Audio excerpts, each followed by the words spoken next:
I'm back again to talk about manifesting specific people. I posted a video previous to this one, and in that video I talk about this topic. So I wanted to go a little bit deeper and give you a little bit more of a thorough explanation about my thoughts around manifesting specific people. All right, so basically the new trend is the law of assumption and manifesting specific people. Most people are manifesting their exes back. Okay, so you do you. If you want to manifest your ex back, then by all means, go ahead. Now, I think that it would be helpful for you to ask yourself why you want to manifest them back. So I would say there are different reasons why people would want to manifest their ex back. Let me name a few, or let me explain a few. So the one would be if you feel like maybe the relationship really never got off the ground because you guys had different lifestyles, or you guys had different schedules, and it's just like there wasn't the time, you didn't have the time to put into this relationship, and you're like, okay, let's relook at this and let's see as the possibility of us trying again. So maybe you would start to practice the law of assumption and getting communication from your ex, right? Because a lot of times people don't want to reach out because they're afraid of being rejected. So they would rather manifest communication. All right, so let's say if you guys had a really bad breakup and you're wanting to receive communication from them as a way to have closure, to be able to express your feelings now that you've had time to think about it. So that would be another reason why you would want to manifest your ex back.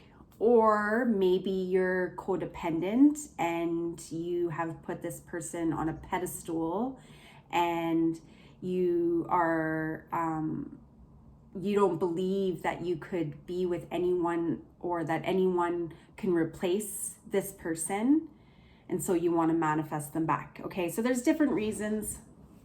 If you want to manifest them back, it's all good. Okay, so for me, I started to learn about the law of assumption about a year ago. Previous to learning about the law of assumption, I was most familiar with the law of attraction.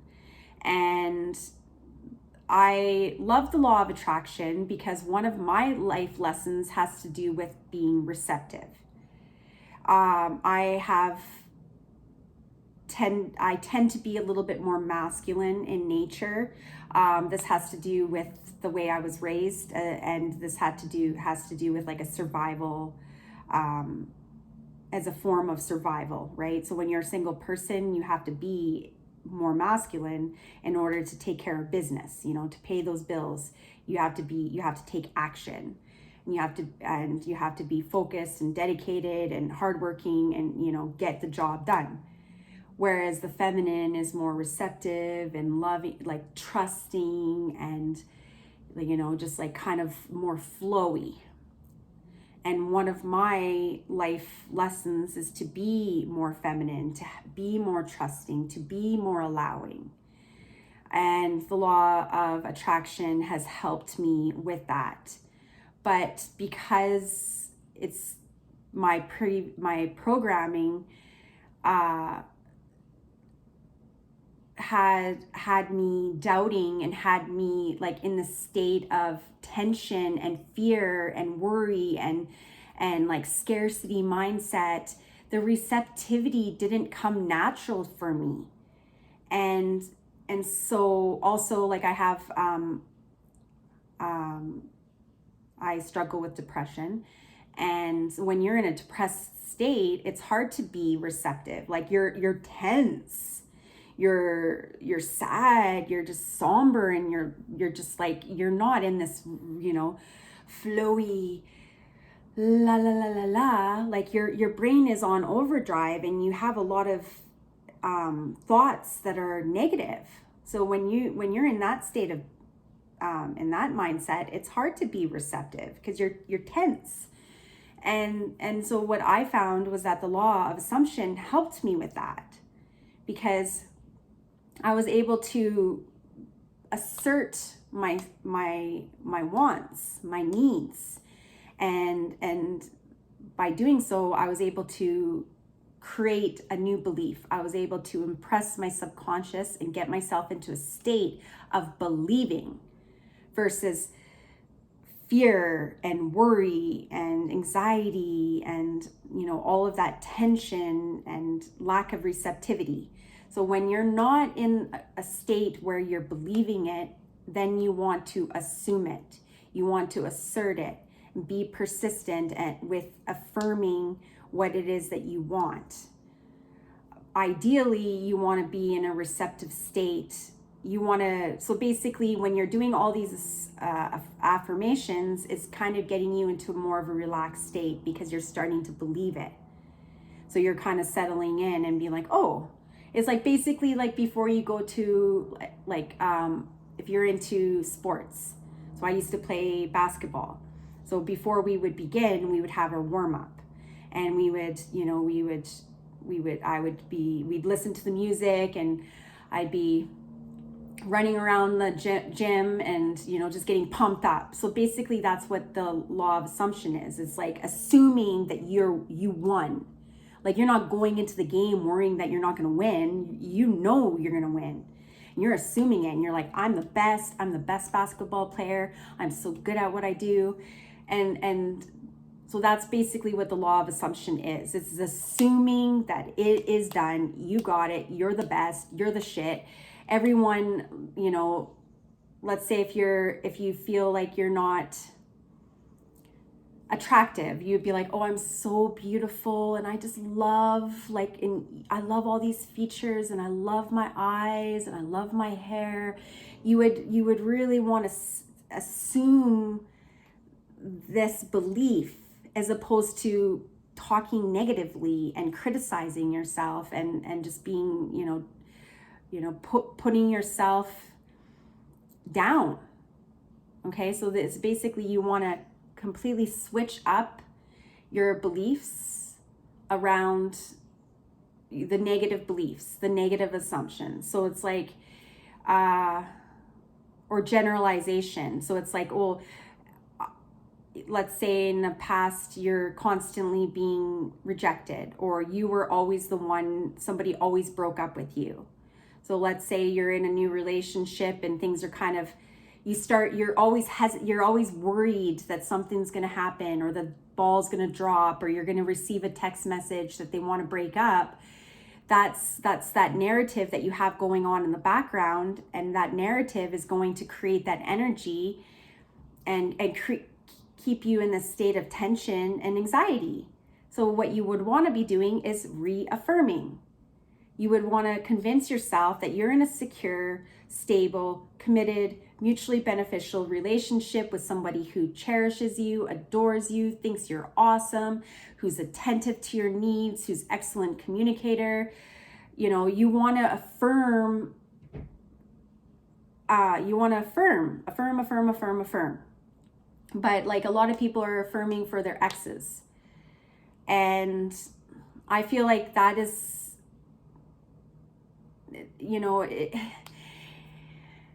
because I have tried it. I have practiced, and I have, through trial and error, I know that the law of assumption works. I have manifested in the past communication from my ex after no contact for a year. Previous to that, our relationship was me being the chaser. I was the one who was always initiating conversation. I was the one who was going above and beyond. I was the one who was like wanting to, be in community or spend quality time with them, but they were constantly running.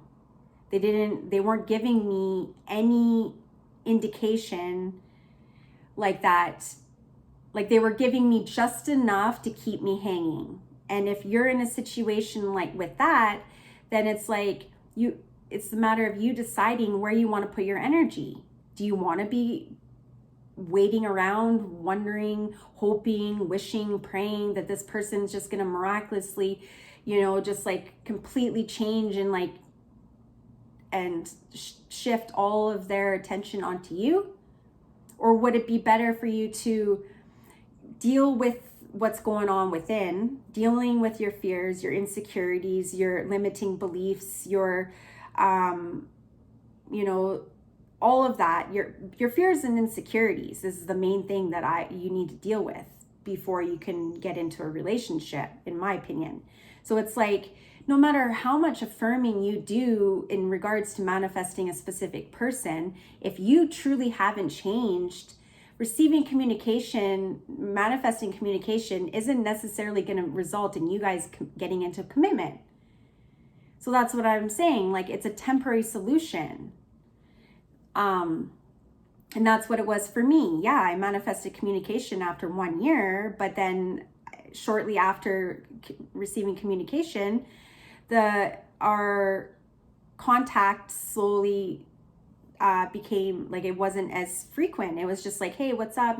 Checking in, and just I noticed that I began to revert back to the old way. I started becoming the chaser, and then all the old stories and everything that happened previously started to surface, and I just kept holding on to it, and I was resentful, and I just was like, I just basically went back to square one. And so this went on for like a few months, and I was like starting to lose it again. And that's when I realized, okay, like this isn't working, because I kept practicing the law of assumption, and my SP wants to be with me and wants to be with me only. My SP is in constant communication. They love me unconditionally. My SP, thinks about me constantly. All of this shit. And I just kept affirm, and then nothing happened. No communication. But the thing is me and my person were twins.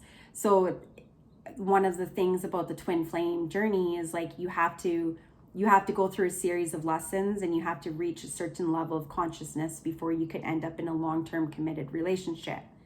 Because this is the twins have their own energetic dynamic. They have their own purpose. So that's one of the reasons why I was unable to sustain this method with the law of assumption. I was unable to remain in constant communication.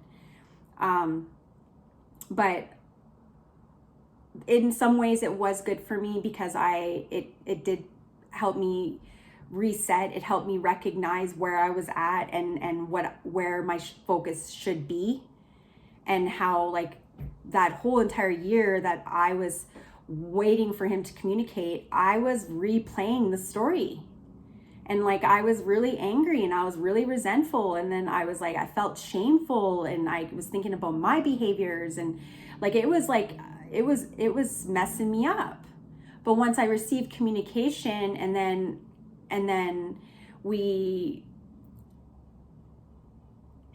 I recognized that I was falling back into the old way of being the chaser, I quickly shifted and was like, this isn't what I want.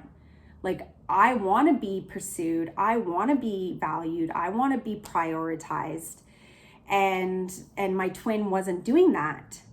And there's no sense in me trying to assert my will and my want onto someone who is not giving me who isn't prioritizing me.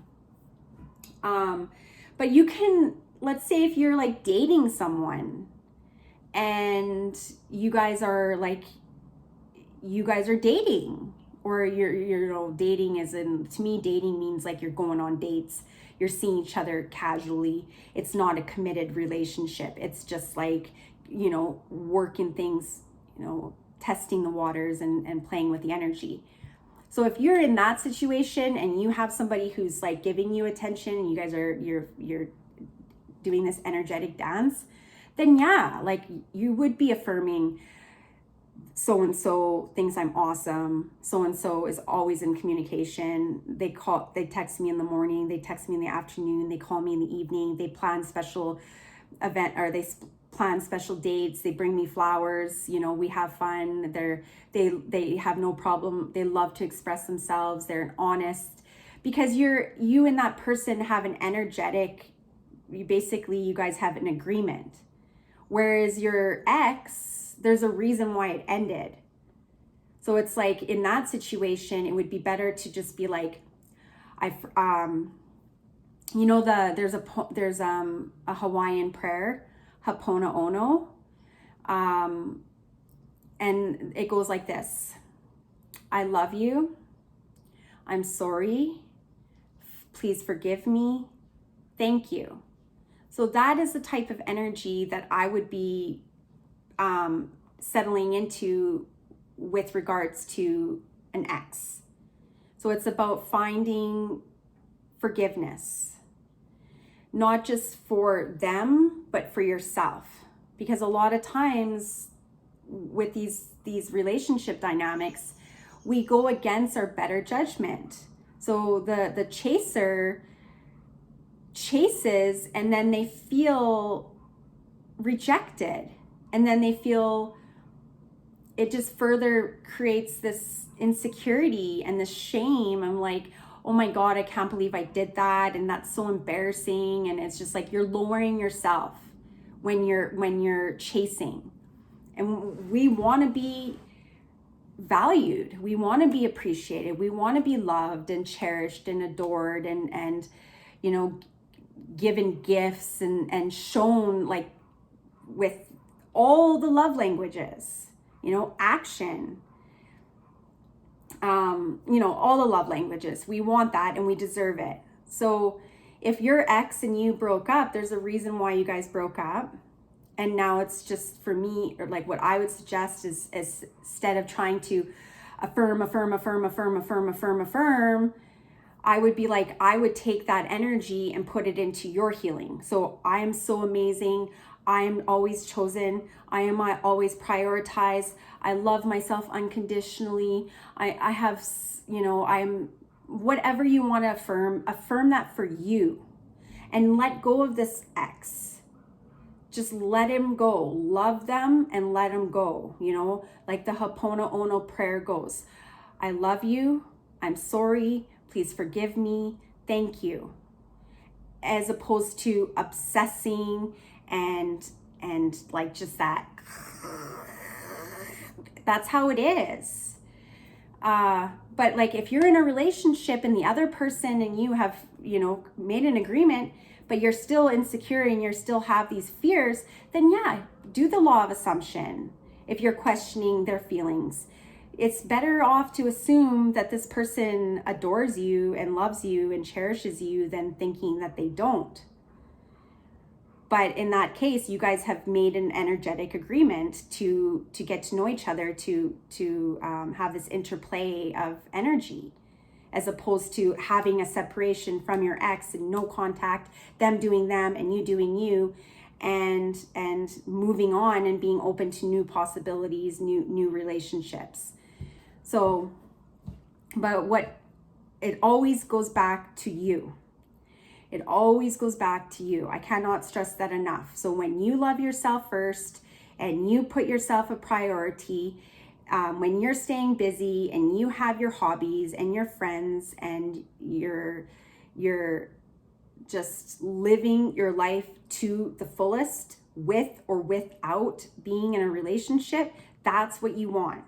You don't want to be holding off on somebody for years and years and years and years just because this person told you that, they got to figure it out and they're not sure what they want and they're confused and, they have feelings for this other person and they want to explore that. Bullshit. Okay, if a person wants to be with you, they will be with you. So don't let yourself be fooled. Don't let yourself be left, waiting, wondering. Actions speak louder than words. And if your person isn't putting in the action and they're only talking, then move on. Move on. Put your energy and attention elsewhere, because you deserve to be valued and appreciated and loved and adored and prioritized. And if that person cannot do that for you, then accept it and move on. All right, so shift all your energy. If you're gonna affirm for you, affirm for you. Now, if you're in a relationship, it's okay to affirm, making comments like, well, of course they think I'm awesome. Like, of course they're going to be in communication with me. Of course they're thinking about me. Of course I'm the only one who, they're interested in. Like, they've told me all of this, but that person has told you that. So you're only affirming what you've already been told. But when you're insecure and you're focused on what had happened in the past, you may have a hard time trusting that this person is being authentic. You may question what they're saying. So in that case, then it's okay to assume. It's okay to affirm and practice the law of assumption, because that person has already told you those things, as opposed to creating this delusional narrative and obsessed about your ex and like trying to get them to conform and get them to come back to you and to leave their karmic and forget about them and like all that shit. Like, that is literally draining. It's supposed to be easy. Relationships are supposed to be like, life is supposed to be easy. Relationships are supposed to be easy, and they do. Life does get easy, and relationships do get easy when you've done the healing. It's when you're holding on and you're unhealed, that's when you have the resistance. That's when you have blockages. So anyways, thank you for listening. If you have any questions, let me know. And if you anyways, I'm going to leave it at that. That was a lot. I love you guys, and we will talk to you soon. We'll take care. Bye.